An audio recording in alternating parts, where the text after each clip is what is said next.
বয়স মাত্র ৮ বছর, কিন্তু তাতে কি, নাচের দক্ষতায় ও হার মানাবে অনেককেই।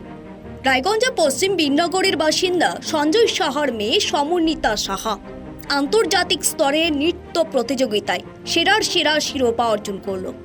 সম্প্রতি দার্জিলিংয়ের মাটিগাড়ায় নৃত্য মহল ডান্স একাডেমির পক্ষ থেকে শৈলরানী মহোৎসব নামে 3 দিন ব্যাপী একটি আন্তর্জাতিক স্তরের সাংস্কৃতিক প্রতিযোগিতার আয়োজন করা হয়েছিল। সেই প্রতিযোগিতায় সমন্বিতা রবীন্দ্র নৃত্য, নজরুল নৃত্য এবং লোকনৃত্যে প্রথম স্থান অধিকার করে। এত অল্প বয়সে এ ধরনের সাফল্যে খুশি তার মা মুনমুন সাহা সহ পরিবারের লোকজন। সমন্বিতা নিজেও খুব খুশি তার এই সাফল্যে। বড় হয়ে সে নৃত্যশিল্পী হতে চায় বলে জানিয়েছে। সেটি হচ্ছে শৈলরানী মহোৎসবে আমরা গিয়েছিলাম।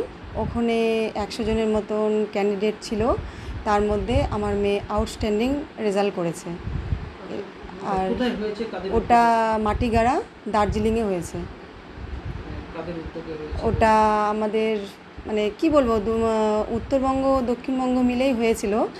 আর আমার মেয়ে যার কাছে নাচ শিখে, ডক্টর অস্মিতা অধিকারী বোস, সেই আমাদেরকে নিয়ে গিয়েছিল।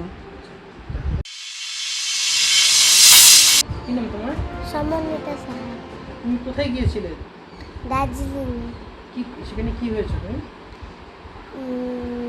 নাচে সেরা হয়েছে। সেরা হয়েছে?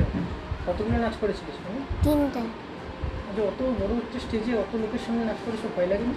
না, কি গানে নাচ করেছো তুমি? একবার নাচমা ফোক করেছি। হ্যাঁ, উত্তর দিনাজপুর থেকে সীমান্তের কথার বিশেষ রিপোর্ট।